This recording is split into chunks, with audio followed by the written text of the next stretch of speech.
श्री स्वयं स्वीकृतीनां भुवनेश्वरलक्ष्मी पापात्मनां कृतधियां हृदयेषु बुद्धिः श्रद्धा सतां कुलजनप्रभवेषु लज्जा तां त्वां नतास्मि परिपालय देवि विश्वम् दुर्गे स्मिता हर्षि भीतिमशेषजन्तो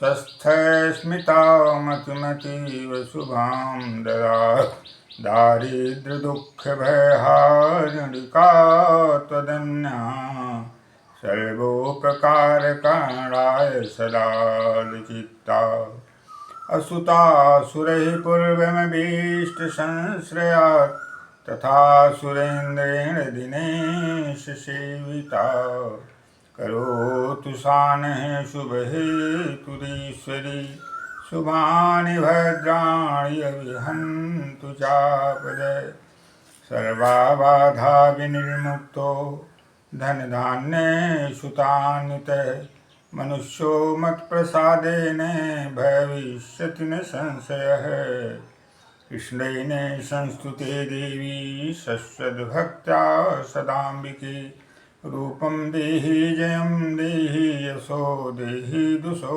जहि नारायणं नमस्कृत्वा नरं चैव नरोत्तमं देवीं सरस्वतीं व्यासं ततो जयमुदीरयेत् कृष्णेन संस्तुते देवी शश्वद्भक्त्या सदाम्बिके रूपं देहि जयं देहि यशो देहि दुषो जहि सच्चिदानन्दरूपाय विश्वोत्पत्त्यादिहेतवे तापत्रयविनाशाय श्रीकृष्णाय वयं नमः जयति सततमाद्यं राधिका कृष्णयुग्मं व्रतसुकृतनिदानं यस्य हैतिह्यमूलम् विरलसुजनगम्यं सच्चिदानन्दरूपं वैवले विहारं नित्यवृन्दावनस्थम् कृष्णाय वासुदेवाय हरे परमात्मने प्रणतक्लेशनाशाय गोविन्दाय नमो नमः वासुदेवै सुतं देवै कंसचाणूरमर्दनं देवकी परमानन्दं वन्दे कृष्णं जगद्गुरुं वराहपीठं नटवरवपुः कर्णिकारं बिभ्रद्भासः कनककविसंवैजयन्तीं च मालां नन्दान् वेणोदरसुधया पूरयन् गोपवृन्दे वृन्दारण्यं सपदरमणं प्राप्स्यत् गीतकीर्ति कृष्णेन संस्तुते देवी शश्वद्भक्त्या सदाम्बिके रूपं देहि जयं देहि यशो देहि दुषो जहि गोविन्द गोविन्द हरि मुरारे गोविन्द गोविन्द मुकुन्द कृष्ण गोविन्द गोविन्द रथाङ्गपाणे गोविन्द दामोदर माधवेति कृष्णं नारायणं वन्दे कृष्णं वन्दे जगद्गुरुं कृष्णं द्वैपायनं वन्दे कृष्णं वन्दे पृथासुतम् मेरी भवबाधा हरो राधा नागरी सोर जातन की झाई परेशान हरते दुति हो मेरी भवबाधा हरो राधा नागरी सोर जातन की झाई परेशान हरते दुति हो यत्र योगेश्वरो कृष्ण यत्र पार्थो धनुर्धरः तत्र श्रीविजयो भूतिर्भुवानीतिर्मतिर्मम नीलाम्बुजश्यामलकोमलाङ्गं सीतासमारोपितवामभागं पाणौ महासायकचारुचापं नमामि रामं रघुवंशनाथम्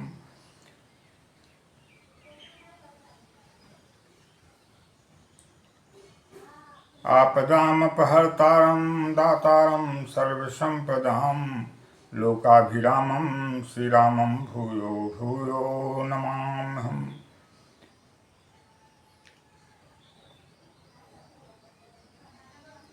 लोकाभिरामं रणरङ्गधीरं राजीवनेत्रं रघुवंशनाथं कारुण्यरूपं करुणाकरन्तं श्रीरामचन्द्रं शरणं प्रपद्ये।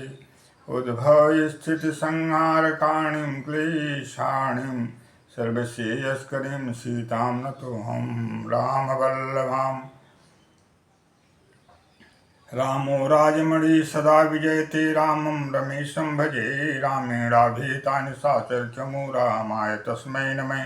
रामानाथपरायण परतरं रामस्य दासो स्वयं रामे चिल्लय सदा भवतु मे भो। राम मामुद्धर कल्याणानां निधानं कलिमलमथनं पावनं पावनानां पाथेयं जन्मोक्षो सबस्परिगाते प्रसिद्धस्य विस्तामस्तानमेकं कविवरवस्सां जीवनं सज्जनानां बीजं धर्मस्तु भवतु भवतां भूते। राम नाम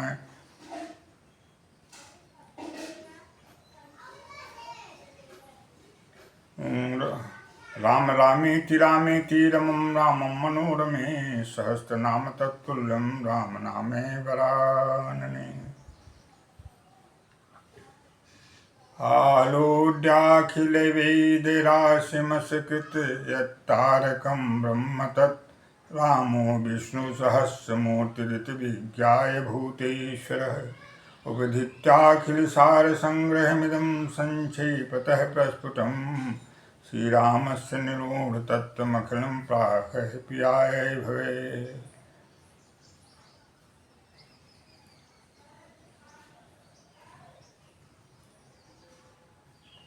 कर्पूरगौरं करुणावतारं संसारसारं भुजगेन्द्रहारं सदा रमन्तं हृदयारविन्दं भवं भवानीं सहितं नमामि।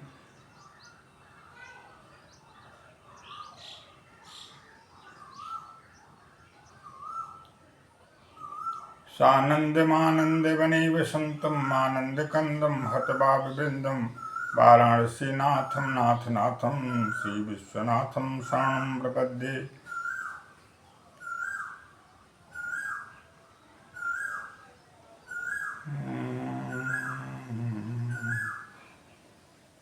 सुरवरसुरगुरुपूजितलिङ्गं सर्वसमुद्भवकारणलिङ्गम् अष्टदरिद्रविनाशितलिङ्गं तत्प्रणमामि सदा शिवलिङ्गं। भवानी शङ्करो वन्दे श्रद्धाविश्वासरूपिणो याभ्यां विना न पश्यन्ति सिद्धा स्वान्तस्तमीश्वरम्। इक्षितफलविनसौराधे लहन कोटियोगजप्रसादे तब तो भगवान भावेन शरणागतोऽस्मि भगवन्। तब तो भावेन शरणागतोऽस्मि जननी माता। शरणं शरणं शरणं वरणं शरणं वरणं शरणं वरणं वन्दे माता। आज आप महानुभावों के बीच में हमारा विषय है ज्वर रोग की उत्पत्ति, उसका कारण, उसकी चिकित्सा, उसका निदान एवं बच्चों के मलावरोध की चिकित्सा। आए दिन हम देखते हैं कि ज्वर के संदर्भ में तमाम प्रकार की औषधियों का प्रयोग करके एलोपैथ और अन्य चिकित्सा पद्धतियों में भी जिसकी मूल चिकित्सा आयुर्वेद में विशिष्ट रूप से बताई गई है उसका उपयोग न करके तमाम तरह से शरीर में ज्वर रोग की चिकित्सा में औषधियों का प्रयोग करके हम अपना एक रोग मुक्त करने के लिए प्रयास करते हैं जो मूल रूप से ज्वर है। उसके कारण विशेष पर ध्यान न देते हुए चिकित्सा करने के कारण अन्य रोगों की भी उत्पत्ति उन्हीं औषधियों के मिथ्या प्रयोग के कारण हो जाती हैं और इससे हमारे शरीर की स्वास्थ्य हानि होती है और हमारा अमंगल होता है। ऐसी स्थिति में हमें आयुर्वेद की चिकित्सा पद्धति में निर्दिष्ट चिकित्सा पद्धतियों का और ज्वर के कारण उसका निदान और उसका मूल रूप से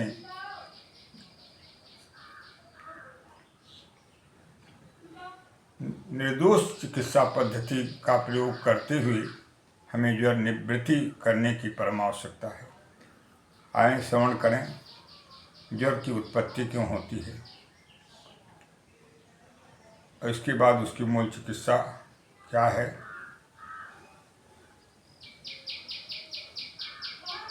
मिथ्याहार विहाराभ्याम दोषायामस्यस्या बहिर्निरस्य कोष्ठाग्नि जर्दाशूरसानुगा।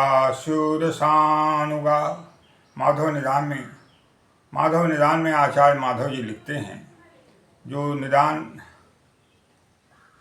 माधव निदान ग्रंथ का पहला अध्याय, पहला विषय है ज्वर रोग, उसकी उत्पत्ति और उसका चिकित्सा। उसमें उनका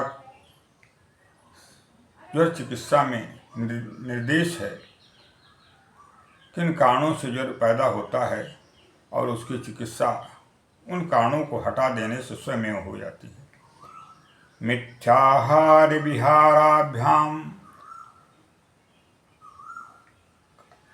अशुद्ध और गलत आहार विहार के द्वारा, अर्थात जो निषिद्ध आहार विहार हैं उनका सेवन करने से।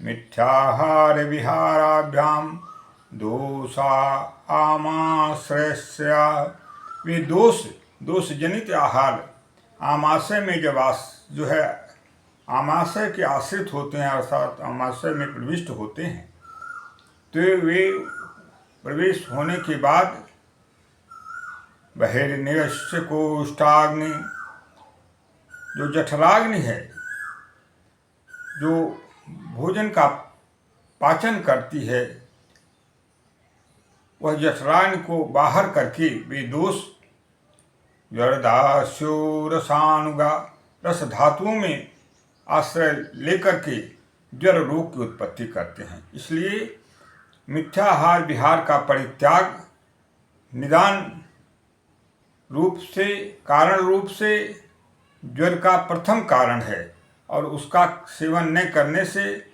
ज्वरोत्पत्ति स्वयं रुक जाती है और उसके दोष जनित प्रभाव से जो हम अस्वस्थ और दुर्बल बनते हैं, स्वास्थ्य हानि करते हैं, वह स्वयं रुक जाता है।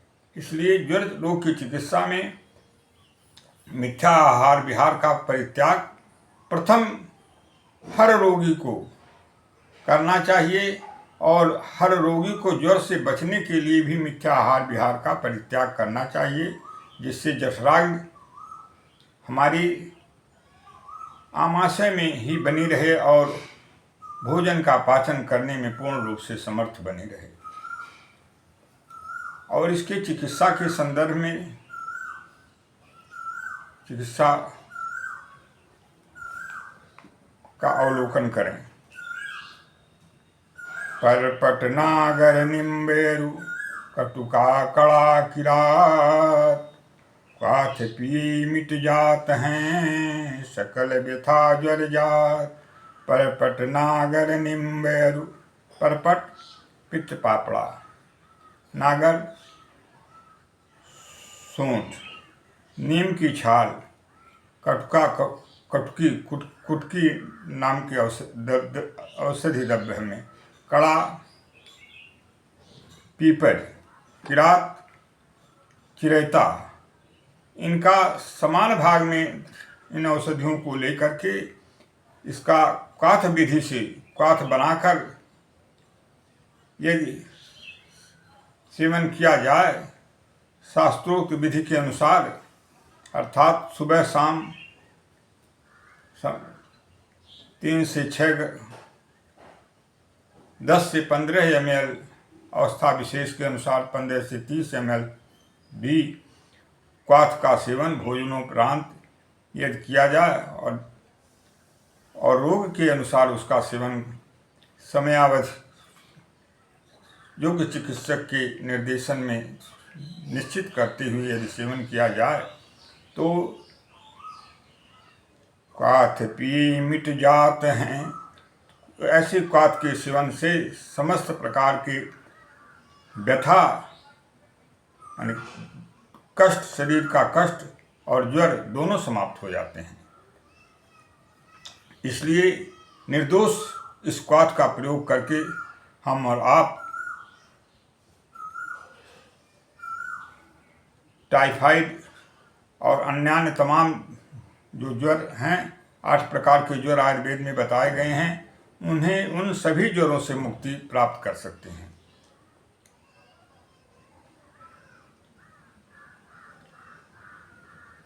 पुनः दूसरा योग श्रवण करें। गोरोचनम च मरीचम च राशनाकुष्टम च पिप्पली उश्लोदकेन पीतं च सर्वज्वर विनाशनम। गोरोचनम च मरीचम च राशनाकुष्टम च पिप्पली उश्लोदकेन पीतं च सर्वज्वर विनाशनम। गोरोचन, मर्च, रासना, कुष्ठम, कुष्ठ, जड़ी और पिप्पली, पीपल, इनका समान भाग में लेकर के चूर्ण बनाएं और उश्लोदकेन पीतं च, उश्लोदक गर्म जल के साथ सुबह शाम इसका सेवन करें और निश्चित कालावधि ज्वर रोग के अवस्था विशेष के अनुसार तक करें तो समस्त प्रकार के ज्वरों का विनाश होता है। इस प्रकार से ज्वर रोग की चिकित्सा सामान्य औषधियों से भी आयुर्वेद के द्वारा प्रदत्त, आयुर्वेद शास्त्र के द्वारा प्रदत्त मनीषियों, योगियों, महर्षियों और आयुर्वेदाचार्य, हमारे शास्त्रज्ञ चरक, सुश्रुत, वाग्भट इत्यादि, महर्षि कश्यप इत्यादि अनेकों जो हमारे आचार्य हैं, उनके द्वारा प्रदत्त चिकित्सा विधि का सेवन करते हुए हम और आप हमेशा निरोग रह सकते हैं और दोषजन्य प्रभाव से पूरी तरह से वंचित होकर स्वस्थ जीवन, निरोग जीवन हमेशा हमेशा जी सकते हैं। आइए पुनः बच्चों के मलावरोध की चिकित्सा के बारे में श्रवण करें। बच्चों का अक्सर चिकित्सा बच्चों के अंदर मलावरोध के रूप में हमें और आपको करना पड़ता है। रूक्ष आहार या विषम आहार, दोषयुक्त आहार, भक्षाभक्ष का विवेचना करते हुए आहार के सेवन से बच्चे आमाशय में रूक्षता के कारण, कोष्ठ की रूक्षता के कारण, पित्त की वृद्धि के कारण, दोषोत्पत्ति के कारण मलावरोध के रोग से ग्रसित हो जाते हैं। उनकी चिकित्सा हमें स्नेह औषधियों के प्रयोग से करनी चाहिए। अन्यथा यदि हम उन्हें ऐसे औषधियों का प्रयोग कराते हैं जो मलावरोध को दूर करती हैं, किंतु वे बराबर प्रयोग करने से ही उनका लाभ उन्हें प्राप्त होता है, छोड़ देने पर पुनः उनकी वही स्थिति बन जाती है, तो इससे वे औषध सेवन के आदी हो जाते हैं और उससे उनका आमाशय उसी के अनुसार बंध जाता है और बिना मलावरोध नाशक औषधियों के प्रयोग के वे हमेशा हमेशा के लिए रोग निवृत्ति नहीं कर पाते हैं। ऐसी स्थिति में मलावरोध बच्चों के मलावरोध की चिकित्सा के संदर्भ में निम्न योग का प्रयोग करके उन्हें हम पूर्ण रूप से निर्दोष अवस्था प्रदान करके और मलावरोध रोग की निवृत्ति हेतु सेवन कराए गए औषधि का आदि ने बनाते हुए भी उन्हें पूर्ण रूप से रोग मुक्त अवस्था प्रदान कर सकते हैं। श्रवण करें बच्चों के मलावरोध की चिकित्सा। गाय घृत 100 ग्राम लेवें। गुलाब का फूल 100 ग्राम लेवें। यदि ताज़ा फूल है तो 100 ग्राम लेवें। यदि सूखा फूल है तो उसका दुगुना कर दें अर्थात 200 ग्राम लेवें। पाँचों नमक 50 ग्राम। यदि सभी पाँचों नमक न मिले तो जो भी मिले उसे 50 ग्राम की मात्रा में लेवें। गाय का दूध 1 लीटर लेवें। 1 लीटर दूध में गुलाब फूल पकावें। जब आधा हो जाए तो उसमें गाय का घृत एवं पाँचों नमक मिला दें।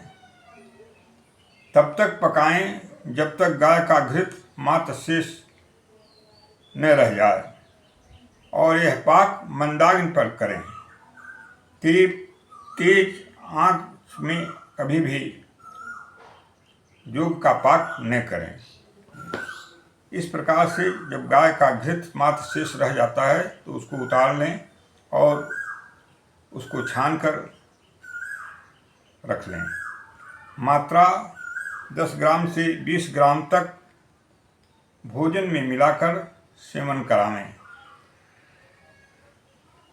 सुबह शाम दो बार भोजन में जब हम बच्चों को भोजन देते हैं उसमें घृत के रूप में उसे 10 से 20 ग्राम की मात्रा में मिलाकर बच्चे को भोजन प्रदान करें। इस प्रकार से नियमित कुछ समय तक सेवन करने से आमाशय में जो रुक्ष जनित दोष अथवा अन्य किसी भी कारण से मलावरोध हो रहा है वह समाप्त हो जाता है और बच्चा मलावरोध जनित दोष से मुक्त हो जाता है और वह स्वस्थ और निरोग हो जाता है। इस प्रकार से आज का जो हमारा विषय आप लोगों के बीच में था, मैंने भगवती माँ आदि शक्ति जगदम्बा की कृपा प्रसाद से आपके समक्ष प्रस्तुत किया। जो भी त्रुटियां हुई हों वे आप लोग क्षमा प्रदान करें। शास्त्र के विज्ञ लोग क्षमा प्रदान करें और संत महापुरुष गण तथा समस्त मनीषीजन अपनी अनुकंपा और कृपा प्रदान करें जिससे लोक कल्याण हेतु सर्वजन हिताय सर्वजन सुखाय अन्य विषयों पर प्रकाश डाल सकूं और अहंकार जनित दोष कभी भी मुझ में प्रवेश न हो। ये संत महापुरुषों से मेरी कृपा आकांक्षा है। भगवती माँ कृपा का प्रसाद से सदा सदा स्वस्थ निरोग आरोग्य जीवन प्रदान करें और विश्व मंगल प्रदान करें। इन्हीं शब्दों के साथ माँ की आराधना करते हुए अपनी वाणी को विराम देना चाहते हैं। देवी प्रपन्नाति हरे प्रसीद प्रसीद मातर जगतोऽखिलस्य प्रसीद विश्वेश्वरि पाहि विश्वं त्वमीश्वरी देवी चराचरस्य। सर्वे भवन्तु सुखिनः सर्वे सन्तु निरामया सर्वे भद्राणि पश्यन्तु मा कश्चित् दुःखभाग् भवेत्। ओम पूर्णमदः पूर्णमिदं पूर्णात् पूर्णमुदच्यते पूर्णस्य पूर्णमादाय पूर्णमेवावशिष्यते। हरि ओम तत्सत् हरि ओम तत्सत् हरि ओम तत्सत् हरि ओम तत्सत्। ओम शांति शांति शांति।